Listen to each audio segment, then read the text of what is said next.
fascinating. There's to be a new film about the death of Lawrence of Arabia. The original, in 1962, was based on the wartime Colonel Thomas Edward Lawrence, a British archaeologist, military officer, diplomat and writer. Lawrence, after Arabia, looks at the circumstances surrounding his untimely death and the rumours he was bumped off by the security services.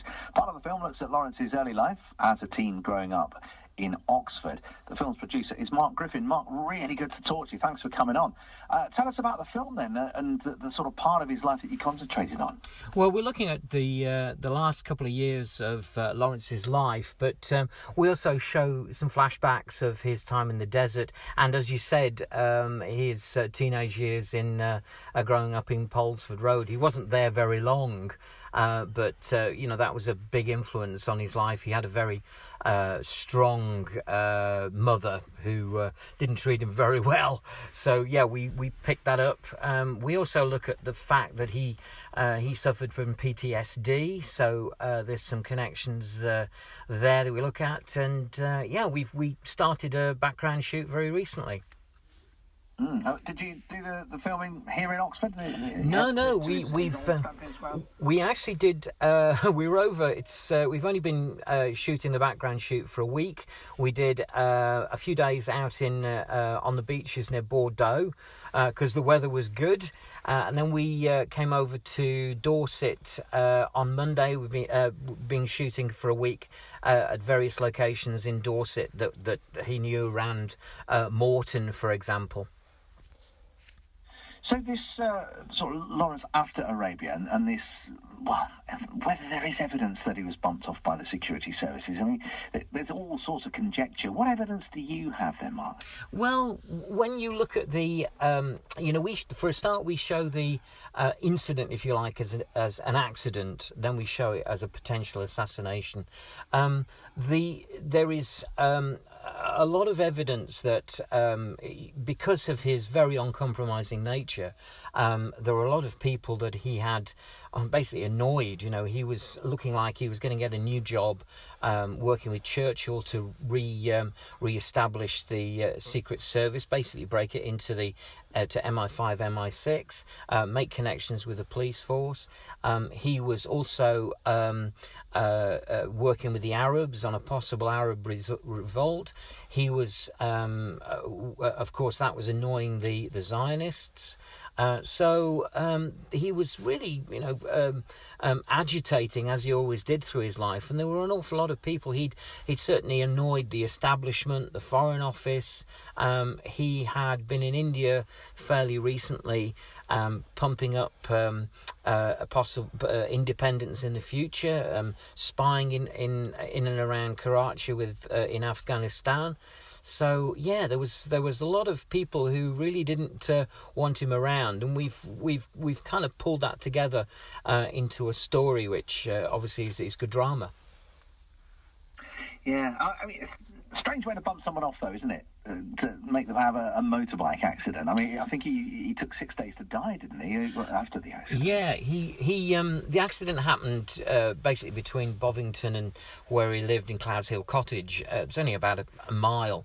The road was not a tarmac road as we know it. It was quite, not, I wouldn't say gravel, but it was kind of like a shale surface. So. But very narrow. I mean, there was talk of this black car, and there was a witness to it.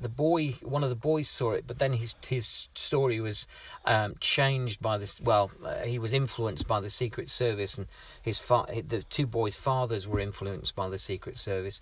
And then there was a witness, a guy called Colonel Ernest Catchpole, who was the spokesman for 3 other soldiers who also saw it. So a lot of people saw this black car, and the inference, of course, is the black car was very close to him and pushed him off his bike. And there's also paint on the handlebars of his bike that was never explained.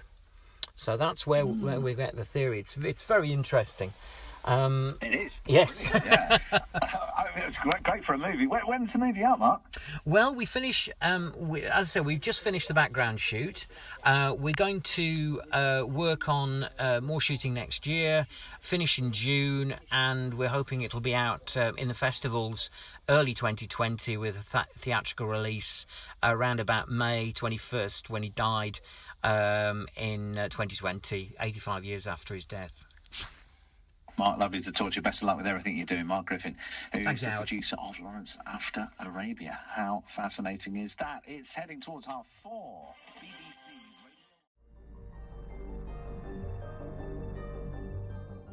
The story about Lawrence of Arabia, which we mentioned in our headlines today. The National Trust being accused of censorship after refusing to allow a filmmaker to use one of its Dorset properties as a location for a film about the end of Lawrence of Arabia's life.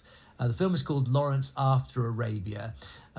Producer and director Mark J.T. Griffin believed the National Trust had given provisional consent for filming in the grounds of Clouds Hill, but the Trust says at no point did it give its permission. We can talk to Mark, who joins us now. Mark, good morning. Good morning, Steve. How you doing? Yeah, good to talk to you. So, I wonder where to start with this. How important is it to you to film at what was T.E. Lawrence's home, Clouds Hill? Well, it's an authentic location, and it would obviously add authenticity to the movie. We had spoken to the National Trust about it. They have a film office, and we had gone right down to the wire with it, got to the point where we'd agreed a fee. We'd filled all the information. The film office had agreed, yeah, it's a great idea.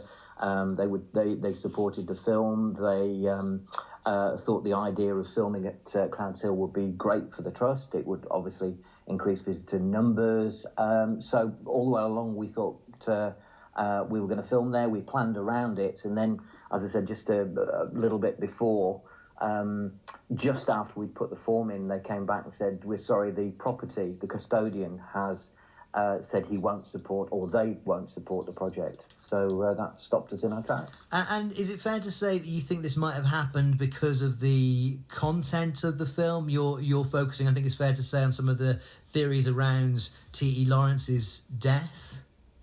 Well, yes. I mean, they said that they believed, or rather the property believed, that the film might perpetuate the conspiracy theories. Now, we look at the film we look at that incident as an accident and a possible assassination, because frankly, there's enough evidence to support both theories, and we kind of show both situations and then let the viewer decide. Yeah, you might know we're screening the 1962 Lawrence of Arabia movie next Thursday to raise funds for children in need here in Dorchester.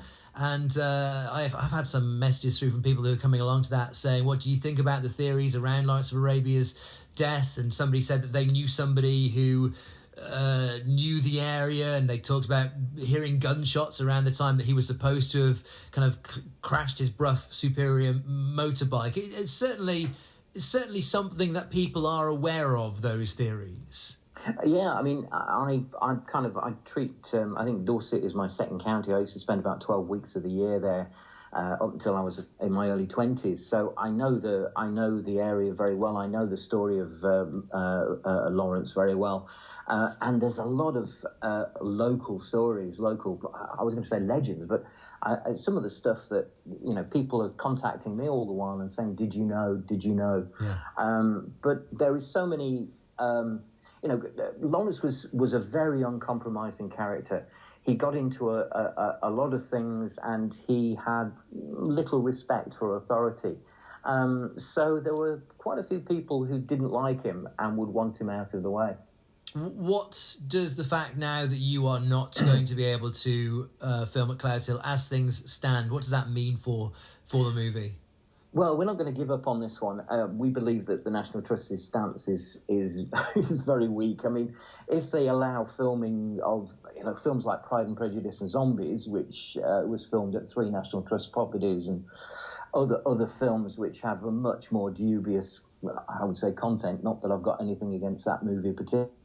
we'll carry on fighting to try and get their permission. But hey, if the worst comes to worst, it's going to be we'll have to build a set or film in another cottage, which would be a shame. We just don't see the rationale behind the decision. It sounds like a decision made by a couple of people at the property, which has no basis. I mean, they've not seen the screenplay, they've not talked to us, so we're a little bit surprised by the decision. All right, Mark, good to talk to you this morning. Mark J.T. Griffin there, who's the writer-director of Lawrence After Arabia. For their part, the National Trust say all requests for commercial access to National Trust sites are assessed against the aims and values of the Trust. Our film department and local property liaise to consider any possible filming requests. Although they say Clouds Hill was not possible at the time, we did offer alternative locations. At no point did we offer Clouds Hill and then retract the decision, and neither do we in any way accept that this is censorship. That's the National Trust responding to those claims.